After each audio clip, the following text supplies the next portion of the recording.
Em nome do Pai, do Filho e do Espírito Santo. Amém. Olá, meu irmão, minha irmã. Seja muito bem-vindo a este novo ponto de encontro, onde nós poderemos meditar sobre as realidades da nossa vida espiritual. Você que vive um processo de procura pela maturidade, de procura de compreender a sua vida, de compreender a sua vocação, de compreender a sua história, o seu lugar é aqui, conosco, neste tempo, para que juntos nós possamos compreender o chamado de Deus a cada um de nós. Tu vês meu coração, conheces o que sou e o que penso, e já contavas com minhas fraquezas e indecisões. A tua graça é bem maior, sustenta tudo que em mim vacila. Minha compreensão não é essencial, essencial é o teu amor.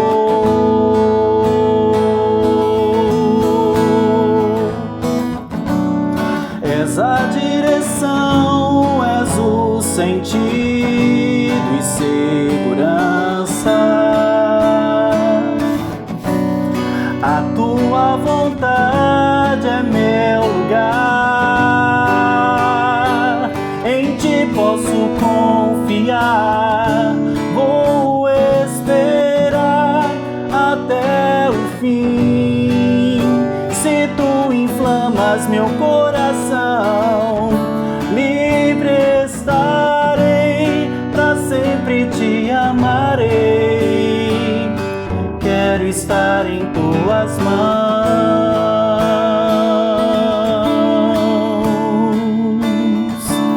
Quem de nós não teve ou tem a necessidade de procurar dentro de nós mesmos um espaço de profundidade? Um lugar onde não dependa somente das nossas capacidades, do nosso altruísmo, das forças humanas que residem ou moram em nós. Quem de nós não teve sede de si mesmo? Quem de nós não se procurou e se percebeu perdido? Essa é a grande crise da humanidade, a grande crise de cada um de nós. Quando nós buscamos justificar o nosso serviço, pensando que quanto mais nós fazemos, mais nós somos amados. E o sofrimento de nós cristãos, ele está arraigado justamente aí, de achar que nós poderemos um dia nos tornar merecedores do amor de Deus. Pensando que, agindo de tal maneira, a gente possa mudar o coração de Deus, mudar o pensamento de Deus, mudar a escolha misericordiosa que Deus fez por cada um de nós. E é o que essa canção vem nos dizer de maneira muito concreta. O Senhor já contava com as minhas fraquezas, o Senhor já contava com as minhas indecisões, e é justamente por isso que Ele vem a mim e vem até você. E neste primeiro encontro do Te Orienta, eu quero meditar com você sobre a profundidade e a extensão. Como você tem gastado os seus dias? Como você consome o seu tempo? Como você consome a sua fé?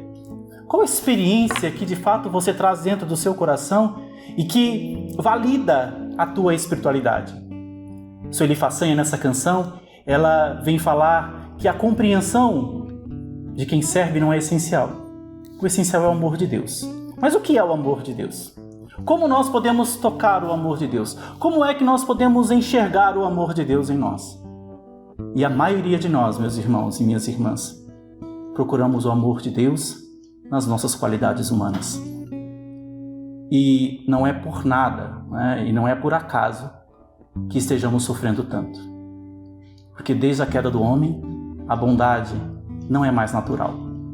A bondade é fruto da misericórdia de Deus. O homem não pode ser bom por si mesmo. Então você jovem de nossa paróquia, das nossas comunidades, como é que você tem abraçado essa condição espiritual da sua vida de serviço? Nesse tempo complicado de pandemia, nesse tempo de incertezas, de inseguranças, como é que você tem alimentado a sua fé?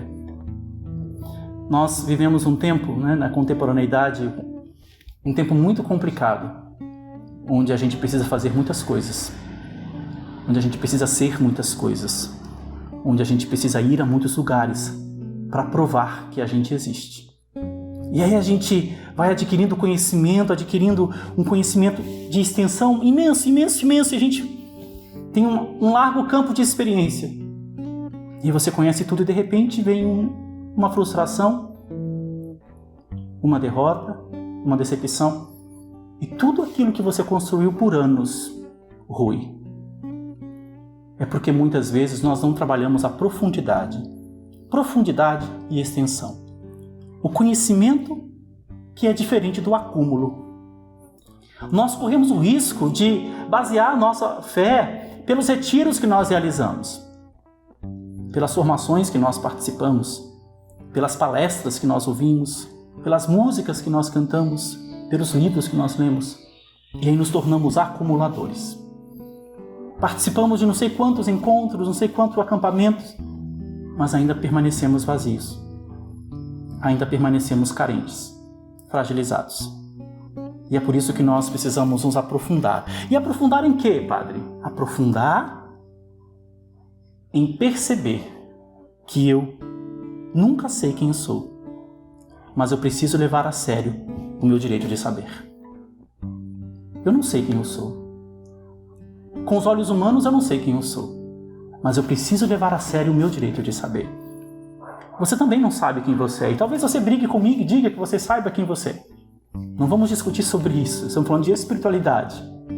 Mas eu não sei quem sou. Mas o fato de eu levar a sério o direito de saber me faz me aprofundar nas verdades que eu trago dentro de mim, nas realidades que existem em mim no momento atual. Não é simplesmente ocupar o silêncio com sons, é preencher o silêncio com a minha vida. E quando eu aprendo a preencher o silêncio com a minha vida, não é resposta aos outros que eu estou dando, não é convencer aos outros, ou tentativa de convencer aos outros, não. Eu estou tentando me reconhecer como endereço da misericórdia de Deus. E é tão bonito quando nós começamos a descobrir isso.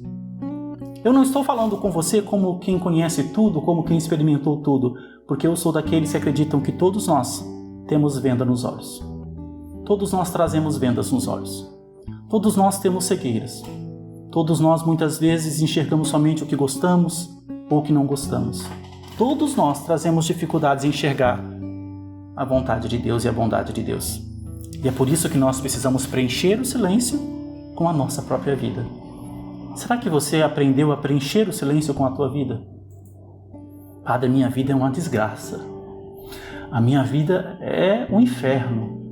E nessa pandemia minha vida piorou. Nessa pandemia agora tudo ficou desequilibrado, desestruturado, desorganizado. É medo de perder fulano, é medo de perder cicrano, é medo de adoecer, é medo de levar a doença a algumas pessoas, é medo do que vai acontecer com a economia, é medo de perder as pessoas que eu amo. E quando a gente vive nesse processo de desprender-se de si mesmo no sentido negativo, a gente vai se diluindo em meio aos nossos problemas. E a gente preenche a nossa vida de ruídos, não com a nossa própria vida. E aí a gente anda carregado de tantas coisas e vazios de nós mesmos. Carregados de tantos compromissos, de tantas funções e vazios de nós mesmos. Carregados de tantas obrigações, mas descarregados de nós. Não tem como nós vivermos a profundidade renegando quem nós somos. Eu sei que, na maioria das vezes, a condição que nós abraçamos para sermos cristãos é renegando quem nós somos. Quando nós ouvimos o Evangelho falar sobre renuncia a ti mesmo, toma a tua cruz e me siga, a gente olha para nós, para a gente mesmo e se enxerga digno de desprezo no sentido humano. Mas não tem como eu ofertar algo para Deus sem ter posse daquilo que eu sou. Então a profundidade não é saber muitas coisas. A profundidade é estar em paz comigo, mergulhar naquilo que eu sou. Como eu disse antes, eu nunca sei quem eu sou, mas preciso levar a sério o direito de saber. É um direito que você tem de saber. E esse direito não é renegando quem você é, desconsiderando tudo o que você viveu. Não, é abraçando o que você é de verdade, para então, tendo-te nas mãos, poder oferecer algo verdadeiro. A grande experiência é justamente essa, porque senão a gente vai continuar lendo as Sagradas Escrituras com olhos vendados. E ler as Sagradas Escrituras com olhos vendados nos leva à cegueira. Se nós olharmos o Evangelho, que eu queria meditar só uma passagem com vocês, né, que é da pecadora perdoada e que ama, ali em Lucas 7, versículos 47, que vai dizer assim: por essa razão eu te digo, seus numerosos pecados lhe são perdoados, porque ela demonstrou muito amor. Mas aquele a quem pouco foi perdoado mostra pouco amor. Em seguida disse a mulher: teus pecados são perdoados. Logo os convivas começaram a refletir: quem é este que até perdoa pecados? Ele, porém, disse à mulher: tua fé te salvou, vai em paz. O conflito que Jesus gerava no coração daqueles homens não era porque Jesus ia contra a palavra de Deus, é que Jesus ia de fato de encontro ao mais profundo. O que aqueles homens, os fariseus, queriam era negar as suas vergonhas, era negar as suas feridas. Então abraçavam as tarefas, as obrigações. E achavam que, abraçando as suas tarefas e obrigações, compensavam a miséria que eram. E então poderiam encobrir os seus pecados, né, disfarçar os seus pecados, lançar, né, na vergonha, cobrir as suas vergonhas e viver então justificados por si mesmos. E quando aqueles homens começam a falar sobre aquela mulher, né, eles que estão lutando contra uma segregação, começam justamente a devolver à mulher o lugar da opressão. Jesus apoia a realidade dela e a protege. Jesus não simplesmente a perdoa, Jesus apoia a realidade daquela mulher. Por quê? Porque a realidade dela é a única coisa que ela possui. Como que eu posso me apoiar numa conversão se não parte? E se não parto de mim mesmo? Como que eu abraço uma conversão, uma mudança de vida, um serviço, se parte apenas de um ideal, de uma expectativa que eu não possuo? Ontem nós cantávamos a missa, né? Meu próximo minuto é teu. Como que eu vou entregar uma coisa que não está em minhas mãos? Eu entendo o desejo, eu entendo a poesia, e eu como poeta também já faço isso, mas é preciso muitas vezes que nós olhemos para aquilo que nós temos agora. O meu próximo minuto pode não existir. Então, não me pertence. O que me pertence é o hoje ou agora. Jesus apoia a realidade daquela mulher, porque ela ainda é, segundo aqueles homens, pecadora. E ele apoia aquela mulher pecadora para que então ela possa, né, perceber-se, descobrir-se amada e então poder amar. E nós invertemos a ordem. Nós achamos que quanto mais nós fazemos, Deus nos ama. Aquele a quem muito foi perdoado, muito ama, porque sabe de onde foi retirado. O convite que eu faço a você neste dia é justamente este. Olha para a pessoa que você está construindo. Olha para o jovem que você está construindo. Olha para os sonhos que você alimenta. Olha para a vida que você alimenta. Esses sonhos te tornam mais próximos de você mesmo? Ou são coisas que você quer construir para se distanciar do que você é? Ou são realidades que você quer construir para não ter que lembrar do lugar onde você está? Ou são realidades que você quer viver porque você despreza as atuais? Eu não estou falando de concordar com o pecado, não é isso. Eu estou dizendo que se eu não abraçar a minha realidade, a minha miséria, não há como eu viver o Evangelho. Não há como. Porque a maioria de nós vive se escondendo por vergonha. A gente canta para esconder os nossos pecados. A gente prega para esconder os nossos pecados. A gente serve para esconder os nossos pecados. A gente assume a nossa vocação para esconder os nossos pecados. A gente até casa para esconder os nossos pecados. E eu te pergunto, isso é vida espiritual? Se eu vivo me escondendo por vergonha, e o Cristo veio justamente, abrir, dissipar, diluir as nossas vergonhas. Ele foi erigido na cruz, totalmente exposto, os ossos, o corpo todo, repleto de fezes e urina, totalmente exposto às suas vergonhas, para dizer que não há nada mais encoberto. O Senhor venceu todas as realidades, para que nós possamos olhar para nós mesmos e dizer: nós somos amados. E o que nós podemos fazer é responder com amor. O que eu posso fazer é responder com amor. Porque se eu não entendo o Evangelho dessa forma, eu vou ser alguém que passará a vida cobrando as pessoas, exigindo das pessoas algo que eu não possuo, só porque eu acho que é o certo. Eu vou passar a vida toda agindo como aqueles fariseus, que ao olhar para aquela mulher que sofreu a vida toda, não possuem um mínimo de sensibilidade para poder acolhê-la. Ou eu vou passar a vida toda como aquela mulher ontem, se não me engano, em Pernambuco, Recife, aquela patroa daquela doméstica, que a doméstica levou o filho que não tinha como deixar o filho em casa, e a patroa fez com que ela passeasse com seus cachorros, e o filho ficou lá, e ela no mínimo achou que a patroa fosse cuidar do filho, que era negro, e o menino caiu do 9º andar, se não me engano, porque a patroa não pôde cuidar. É este mundo que nós estamos vivendo.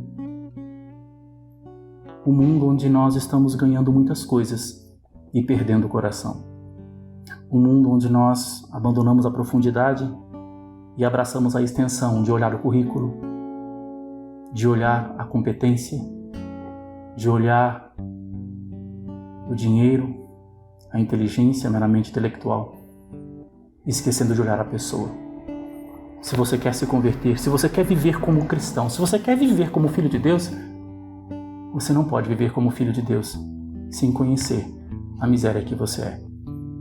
E sem saber ou sentir que quando Cristo se aproximou de você, a única exigência que Ele fez foi que você cresce nele. Porque somente o amor pode mudar as pessoas. Somente o amor pode nos fazer profundos. Somente o amor nos retira do lugar onde a dor nos estaciona. E eu quero terminar esse encontro justamente fazendo algumas perguntas, porque no próximo encontro nós vamos ter resposta da pergunta no começo, mas eu quero fazer umas perguntas para que você medite, talvez depois até comente. Você já fez a experiência de tocar no que você é? Porque se você não fez essa experiência, se nós não fazemos essa experiência, a gente vai se achar bom demais. A gente vai se achar pronto demais. A gente vai se achar melhor que os outros. E isso é orgulho, nós já sabemos, né? Mas se você também não fez a experiência de tocar no que você é, você também vai se achar-se menos. Ruim, incapaz e pior. E isso também é orgulho e vaidade. Porque tanto o orgulhoso quanto o de baixa autoestima estão constantemente olhando para si mesmos. Um para suas qualidades, por isso não pode se rebaixar. O outro para suas fraquezas, por isso não pode servir. Então, você já fez a experiência de tocar no que você é? Você é alguém que se acolhe ou se repele? Você é alguém que se acolhe ou se repele? Então, voltando à pergunta lá, a primeira, você já fez a experiência de tocar no que você é? Você é alguém que se acolhe ou se repele? Te orienta. Faça a experiência de começar por você. Você tem muitos sonhos e é bom que os tenha. Você tem muitos ideais e é bom que os tenha. Mas não se esqueça que nesses ideais e nesses sonhos é preciso que haja uma pessoa melhor, que aprenda a conviver consigo mesmo, apesar dos pecados e principalmente por causa dos pecados. Porque foi o meu pecado, o seu pecado, que aproximou Deus de mim e de você. E é por isso que hoje nós podemos falar sobre o amor de Deus. Espero poder ter te ajudado um pouco, espero poder ter aberto em você novos lugares de meditação para que cada vez mais você possa se olhar com coragem e servir com humildade. Para que cada vez mais nós possamos ser luz para este mundo mergulhado nas trevas. Para que cada vez mais nós possamos ser homens novos para um mundo novo e não segundo as nossas expectativas. Vou esperar até o fim, inflamas meu coração. Livre estarei, para sempre te amarei. Quero estar em tuas mãos.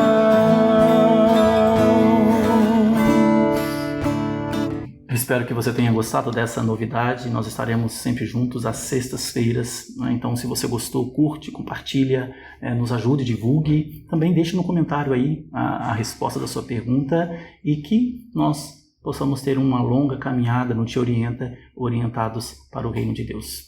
Fique com Deus, do Pai, do Filho e do Espírito Santo.